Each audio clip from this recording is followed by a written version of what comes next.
क्या आपको या आपके घर में किसी को कमर में या घुटनों में लगातार दर्द रहता है? क्या आपके जानने वाले में किसी को या आपके परिवार में किसी को बहुत हल्की सी चोट से हड्डी टूट गई है? क्या आपको डॉक्टर ने कहा है कि आपकी हड्डियां बहुत कमज़ोर हो गई हैं?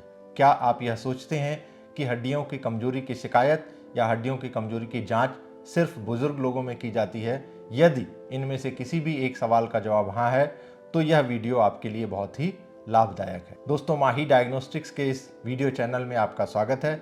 इस चैनल में हम स्वास्थ्य से संबंधित जानकारियां साझा करते हैं। इसी क्रम में एक बहुत महत्वपूर्ण विषय है जो कि बीएमडी या डेक्सा मेथड से जिसकी जांच की जाती है, इस विषय के बारे में आज हम लोग बात करेंगे। मैं doctor HK Mishra, I am a radiologist practicing since last more than 20 years at Lucknow. इस वीडियो में हम जानकारी प्राप्त करेंगे कि बीएमडी क्या होता है, यह जांच कैसे की जाती है, रिपोर्ट कैसे जनरेट होती है, रिपोर्ट का अगर हम बेसिक इंटरप्रिटेशन करना चाहें, उसके बारे में जानकारी प्राप्त करना चाहें तो क्या कर सकते हैं, जांच में कितना समय लगता है, कितना खर्चा आता है, किन किन अंगों की जांच होती है और हड्डियों की कमजोरी से बचाव के क्या क्या तरीके हम लोग अपना सकते हैं। अगर हड्डियों की कमजोरी आती है तो इलाज के क्या क्या ऑप्शंस होते हैं। बीएमडी क्या होता है? बीएमडी का फुल फॉर्म है बोन मिनरल डेंसिटी। इससे हम जानकारी प्राप्त करते हैं कि हड्डियों में कैल्शियम और मिनरल की मात्रा क्या है। उनकी मिनरल की मात्रा, कैल्शियम की मात्रा जितनी होनी चाहिए उतनी है अथवा नहीं है। अगर कैल्शियम की मात्रा कम होती है, बीएमडी में स्कोर कम आता है, तो इसका मतलब कि हड्डियां कमज़ोर हैं। अगर वह ठीक ठीक आता है तो इसका मतलब आपके हड्डियों के टूटने का खतरा कम है। बीएमडी महत्वपूर्ण क्यों है? यह जांच महत्वपूर्ण क्यों है? हड्डियां समय के साथ, उम्र बढ़ने के साथ धीरे धीरे कमजोर होती जाती हैं, जिनका कि कोई विशेष लक्षण नहीं होता है और अचानक हड्डियों के फ्रैक्चर के रूप में वह सामने आती हैं। तो हड्डियों की कमजोरी का पता हम समय रहते लगा लें जिससे कि फ्रैक्चर होने के खतरे से बच पाएं, इसलिए यह जांच अत्यधिक महत्वपूर्ण हो जाती है। बीएमडी से हम ऑस्टियोपोरोसिस के बारे में जानकारी प्राप्त कर सकते हैं, मतलब कि हड्डियों में कैल्शियम की मात्रा और मिनरल्स की मात्रा जब कम हो जाती है तो उसको ऑस्टियोपोरोसिस कहते हैं। यह एक साइलेंट डिजीज के नाम से जाना जाता है। बीएमडी की जांच करने का सबसे सटीक तरीका होता है DEXA. DEXA is dual energy x ray absorptiometry. इस मेथड से जब हम बोन मिनरल्स की जानकारी प्राप्त करते हैं तो यह सबसे सटीक होता है।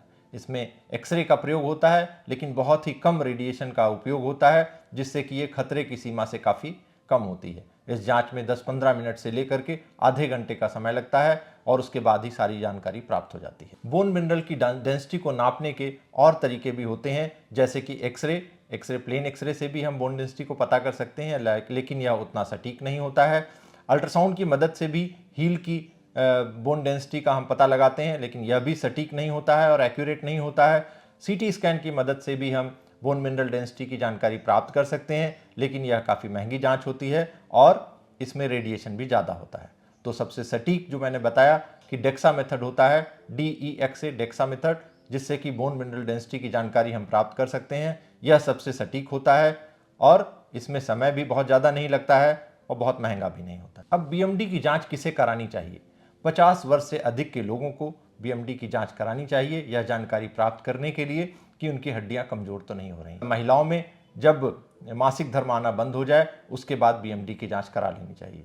अगर फ्रैक्चर का इतिहास है, हल्की चोट लगने से हड्डियां टूट रही हैं तो भी बीएमडी की जांच करानी चाहिए। लंबे समय से अगर स्टेरॉयड का उपयोग कर रहे हैं, थायराइड की बीमारी है, डायबिटीज़ है या अदर मेटाबॉलिक डिसऑर्डर्स हैं तो भी बीएमडी की जांच करानी चाहिए। अगर बहुत दुबले पतले लोग हैं, धूम्रपान करते हैं, शराब का सेवन करते हैं, उम्र ज़्यादा है, तो उनको भी बीएमडी की जांच करा लेना चाहिए। अब किन उम्र के लोगों को बीएमडी की जांच करानी चाहिए? जैसा कि मैंने पहले बताया है कि 50 साल की उम्र के बाद सभी को बीएमडी की जांच करा लेना चाहिए। मेनोपॉज वाली महिलाओं को कराना चाहिए। अब एक सवाल उठता है कि क्या बच्चों को भी बीएमडी की जांच करानी चाहिए? हाँ, कुछ एक विशेष परिस्थितियों में बच्चों में भी बीएमडी की जांच होनी चाहिए। अगर उनमें कोई हार्मोन डिसऑर्डर है तो बच्चों में बीएमडी की जांच करानी चाहिए। अगर बार बार हड्डी टूटने की शिकायत है तो भी बच्चों में बीएमडी की जांच करानी चाहिए।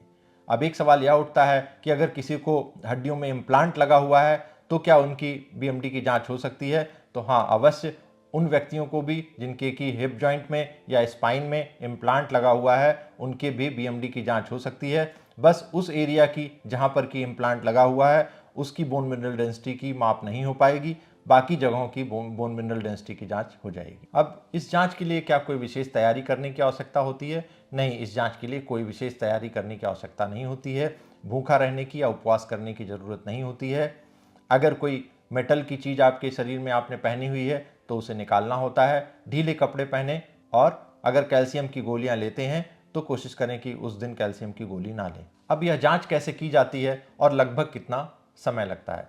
एक टेबल नुमा मशीन होती है जिसके ऊपर की एक्सरे मशीन चलती है। उस टेबल पर आपको लिटा दिया जाता है। लिटाने के बाद वह मशीन पूरे शरीर को स्कैन करती है और उससे फिर परिणाम आते हैं। इसमें कोई सुई नहीं लगाई जाती, कोई टाका चीरा नहीं होता है, कोई दर्द नहीं होता है। 10-15 मिनट से लेकर के आधे घंटे में यह जांच संपूर्ण हो जाती है। अब किन किन अंगों की जांच हम लोग बीएमडी में करते हैं? बीएमडी में हम मूलतया स्पाइन की, रीढ़ की हड्डी की जांच करते हैं, हिप जॉइंट्स की जांच करते हैं, रिस्ट की जांच करते हैं और होल बॉडी स्कैनिंग भी करते हैं। फैट बॉडी एनालिसिस के लिए होल बॉडी स्कैनिंग भी की जाती है। बोन मिनरल डेंसिटी की जांच और किन चीज़ों में उपयोगी होती है? विशेषतया से हम शरीर में फैट कितना है, फैट का डिस्ट्रीब्यूशन कितना है, किस किस अंगों में कितना फैट जमा है, मसल कितनी है शरीर में, इन सब जानकारी को प्राप्त करने के लिए भी हम लोग बीएमडी की जांच करते हैं, जिससे होल बॉडी फैट एनालिसिस करते हैं और मसल के बारे में भी जानकारी प्राप्त करते हैं। यह जांच मोटापा और फिटनेस के मूल्यांकन में भी बहुत उपयोगी होती है। अब बीएमडी के क्या क्या एडवांटेजेस हैं दूसरे जो तरीके हैं जिनसे कि हम बोन मिनरल डेंसिटी पता करते हैं उनके कंपैरिजन में?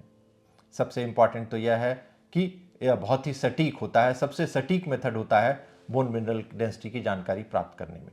उसके बाद इसमें रेडिएशन बहुत कम होता है, समय बहुत ज़्यादा नहीं लगता है, जांच बहुत महंगी, बहुत खर्चीली नहीं है और बिना कोई सुई लगाए, बिना कोई चीरा टाका के यह जांच हम संपूर्ण कर सकते हैं। यह पूरी तरह से सुरक्षित है, दर्द रहित है और बीमारी यानी कि ऑस्टियोपोरोसिस लेट स्टेज से बहुत पहले हम बीएमडी की मदद से बोन मिनरल डेंसिटी को पता कर सकते हैं। रिपोर्ट में कितना समय होता है और क्या क्या जानकारियां हम लोग प्राप्त करते हैं? रिपोर्ट आपको उसी दिन या अगले दिन मिल जाती है और रिपोर्ट में हम मेनली टी स्कोर और जेड स्कोर की जानकारी प्राप्त करते हैं। अब टी स्कोर क्या है और जेड स्कोर क्या है?